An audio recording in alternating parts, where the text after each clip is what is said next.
हाँ बेटा, सबसे पहले आप लोगों को मेरा नमस्ते।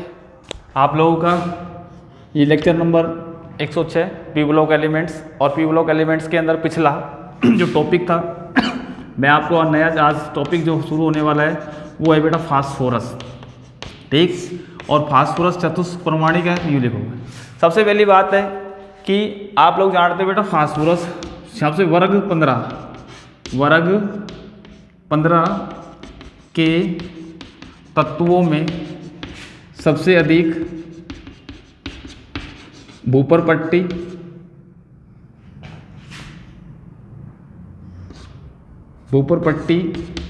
पर वर्ग 15 के तत्वों में सबसे अधिक मात्रा में भूपर पट्टी पर पी पाया जाता है। इसके अयस्क क्या कहलाते हैं बेटा? इसके अयस्क क्या कहलाते हैं? एपेटाइट। पहले ही बताया था मैंने बेटा, एपेटाइट कहलाते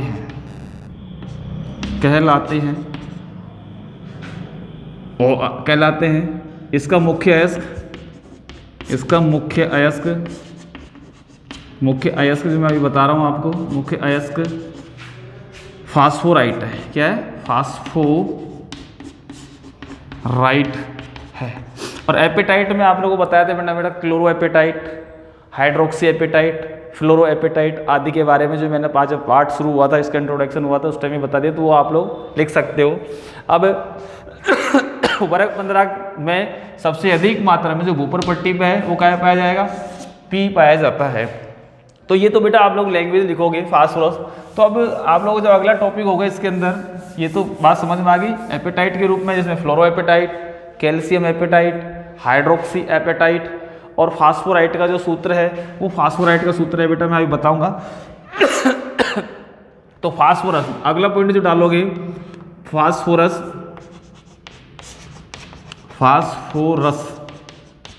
के अपर रूप, जैसे अपर रूप जानते बेटा का फास्फोरस अपर का मतलब एक ही तत्व के वे यौगिक, परिभाषा लिखोगे एक ही तत्व के वे यौगिक, एक ही तत्व के वे यौगिक जिनके भौतिक गुणधर्म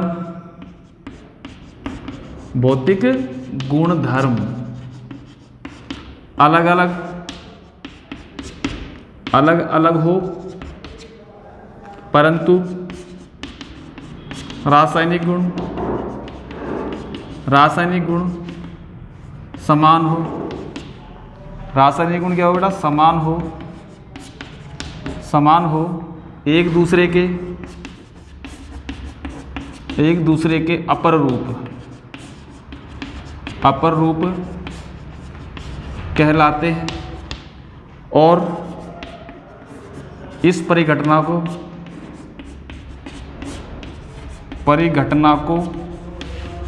अपर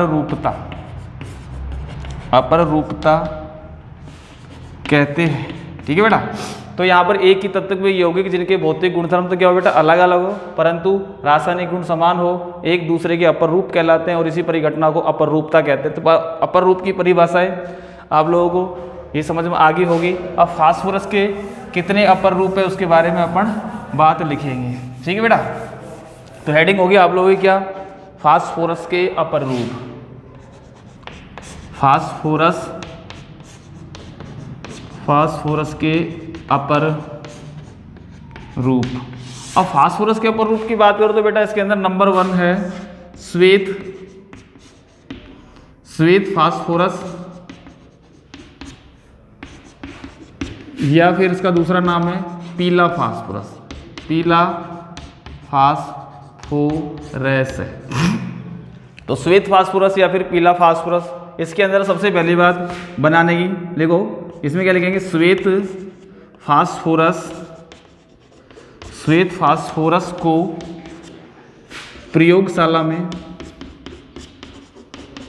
प्रयोगशाला में फास्फोराइट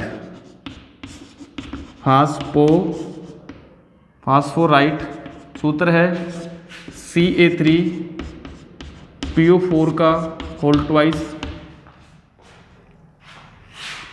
फास्फोरस को प्रयोगशाला में फास्फोराइट की क्रिया विद्युत भट्टी में 1775 केल्विन ताप पर सिलिका SiO2 व कार्बन की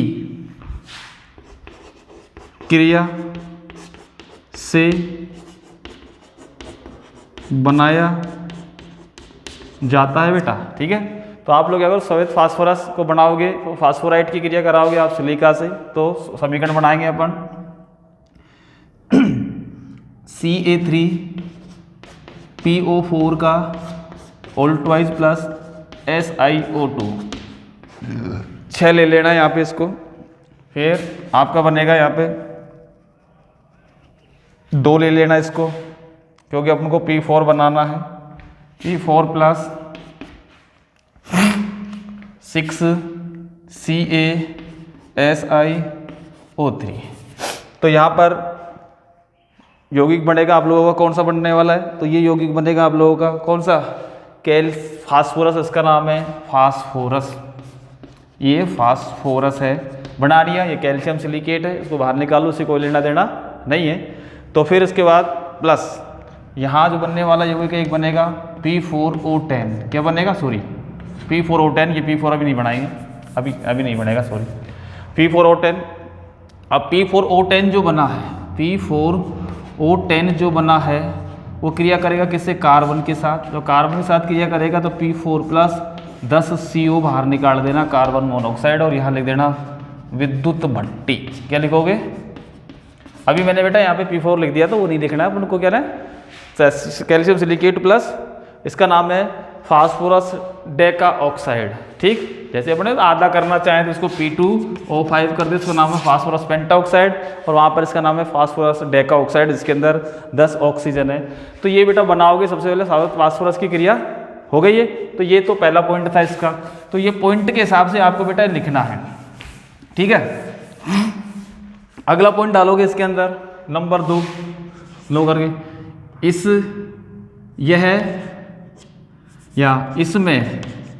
इसमें लहसुन के समान गंध आती है।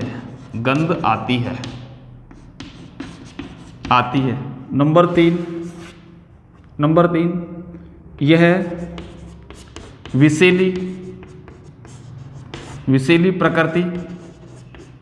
विषैली प्रकृति का होता है। ठीक, नंबर 4 श्वेत फास्फोरस के उद्योग में काम करने वाले बेटा देखिए, फास्फोरस की विषैली प्रकृति है और वाष्पित होता है, तो फास्फोरस के उद्योग में काम करने वाले जो मजदूर होते हैं उनकी जबड़े की हड्डी का क्या होता है, क्षय हो जाता है। इस रोग का नाम है फासीजा। तो फास्फोरस के उद्योग में काम करने वाले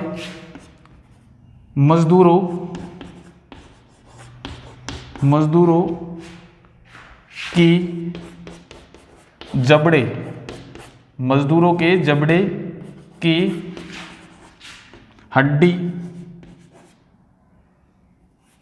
हड्डी में क्या हो जाएगा, हड्डी का क्षय हो जाता है।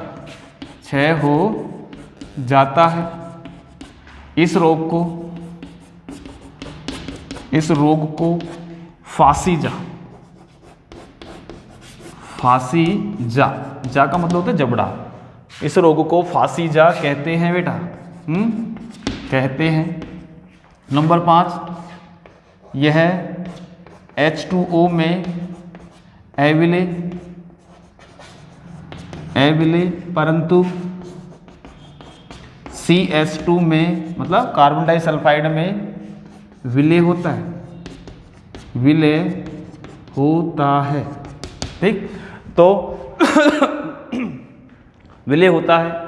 अगला पॉइंट डालेंगे अपन, ये तो हो गया नंबर कौन सा, 5 के बाद छठा, इस वाले को हटा रहा हूँ मैं, लहसुन के समान गंध है, इसको भी मैंने हटा दिया। फिर उसके बाद ये तो दिख ही रहा होगा आप लोगों का, नंबर 5 6, यह है वायु में रसो संदीप्ति, रसो संदीप्ति मतलब जलने लगता है, रसो संदीप्ति प्रदर्शित करता है, रसो संदीप्ति प्रदर्शित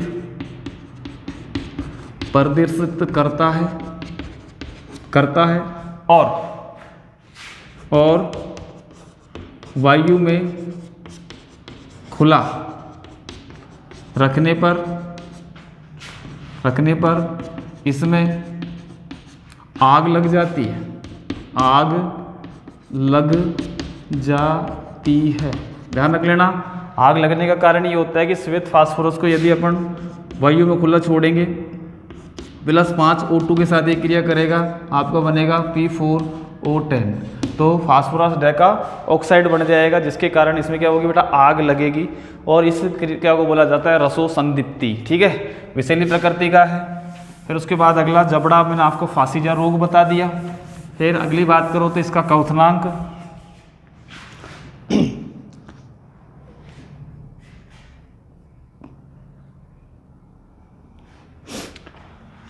नंबर 7, इसका क्वथनांक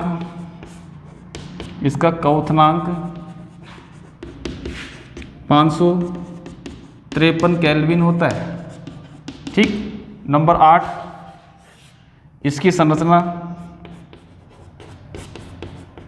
संरचना विभक्त डिस्क्रेट, विभक्त चतुष्क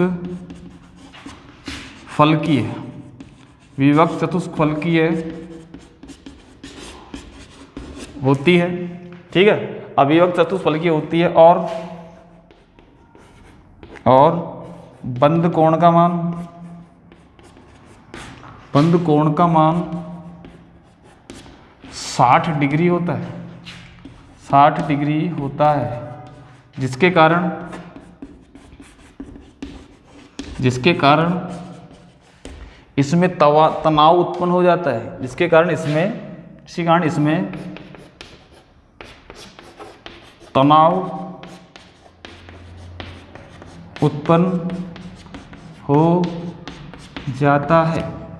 अब तनाव उत्पन्न हो गया तो इसके कारण क्या होगा बेटा, ये अस्थायी से समझो कि वायु में इसको खुला छोड़ने पर क्या करोगे, रसो संदीप्ति उत्पन्न होगी और आग लगेगी बेटा। ठीक है, अब इसकी संरचना बनाएंगे अपन। संरचना इस प्रकार से बनाना बेटा, इसकी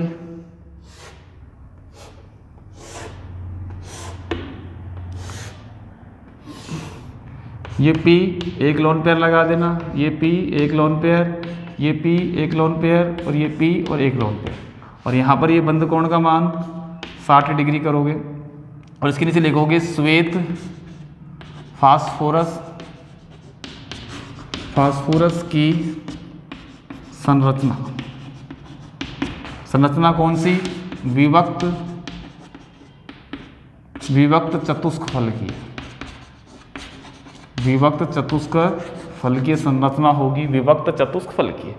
तो ये थी बेटा आप लोगों का श्वेत फास्फोरस के बारे में बात। ठीक है, अगला जो पॉइंट है इसके अंदर, यदि आप लोग CO2 के अक्रिय वातावरण में श्वेत फास्फोरस को क्षार के साथ इसकी क्रिया कराओगे, क्या कराओगे, क्षार के साथ। अगला पॉइंट है जो भी चल रहा है आपका, CO2 के अक्रिय वातावरण में, CO2 के अक्रिय वातावरण में P4 मतलब श्वेत फास्फोरस की क्रिया क्षार ब्रैकेट के अंदर NaOH से कराने पर PH3 का मतलब फास्फीन का निर्माण होता है।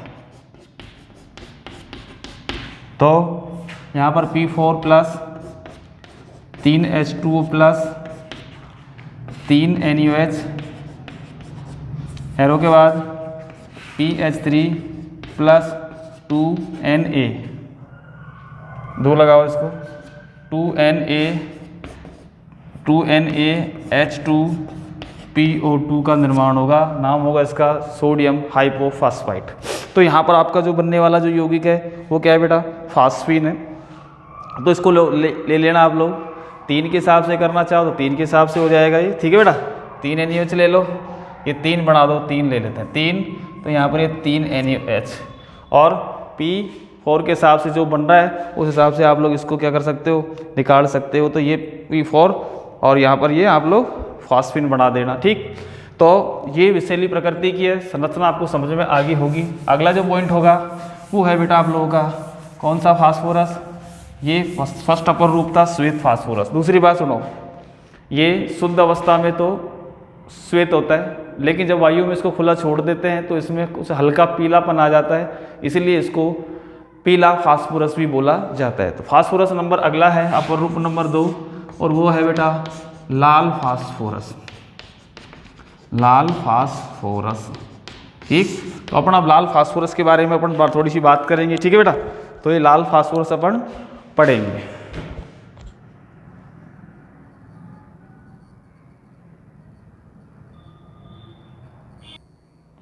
हाँ बेटा, तो अपन लाल फास्फोरस है, अब इसको सबसे पहले अपन बनाएंगे, ठीक। जब श्वेत फास्फोरस को कई दिनों तक 573 केल्विन ताप पर गर्म करते हैं तो लाल फास्फोरस का निर्माण होता है बेटा, ठीक है। तो यहाँ पर P4 कई दिनों तक करोगे, 573 केल्विन ताप रखना है आपको, और यहाँ पर कौन सा बनेगा फिर, लाल फास्फोरस का निर्माण हुआ, ठीक है बेटा। नंबर 1 पॉइंट तो ये हो गया आपका। नंबर दो यह लाल रंग का भंगुर प्रकृति का यौगिक है। नंबर 3 यह H2O तथा CS2 का मतलब कार्बन डाइसल्फाइड, दोनों में अविलेय होता है, ठीक है बेटा। उसके बाद अगला अपन जाने, यह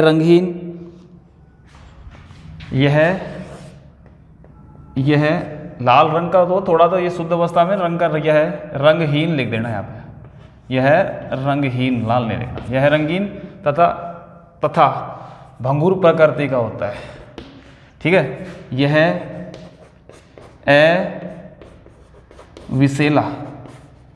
अविषैली प्रकृति का होता है।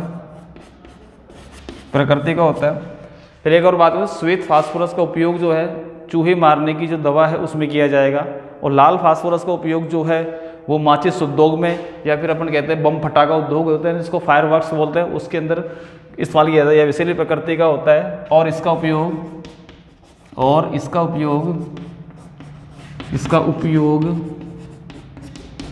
माचिस उद्योग तथा फटाके उद्योग में किया जाता है,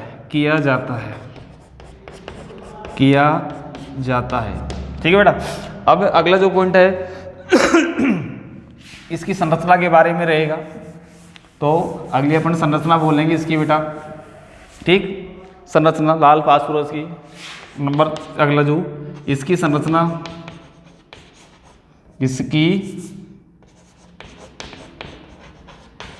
इसकी संरचना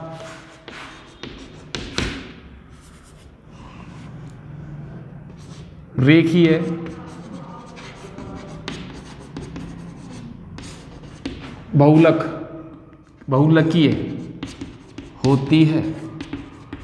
ठीक है, तो संरचना बनाएंगे अपन इसकी, कैसे बनाएंगे? रेखीय बहुलकीय संरचना को किस प्रकार से बनाना है आपको मैं आपको बना देता हूँ, बना लेना इसको। ये P1, ये 4P लगाना है आपको, फिर यहाँ से P, ये P, ये P, ये P, ये P, ये P और होल N लगा देना। और ये जो संरचना है जो आप लोग लोन पेयर लगा सकते हो, क्या है, कोई दिक्कत नहीं है। जो ऑक्सीजन पर फास्फोरस परमाणु है उसके ऊपर आप लोग एक लोन पेयर लगाओगे, 2 बिंदियाँ लगा देना सबके ऊपर। और इस प्रकार से ये जो संरचना है वो किसकी है बेटा? वो लाल फास्फोरस की रेखीय संरचना है। अगला जो पॉइंट है बेटा, अगली जो संरचना है वो है बेटा अपर रूप है, वो है काला फास्फोरस। वो मैं आपको नेक्स्ट वीडियो में बताऊँगा। धन्यवाद।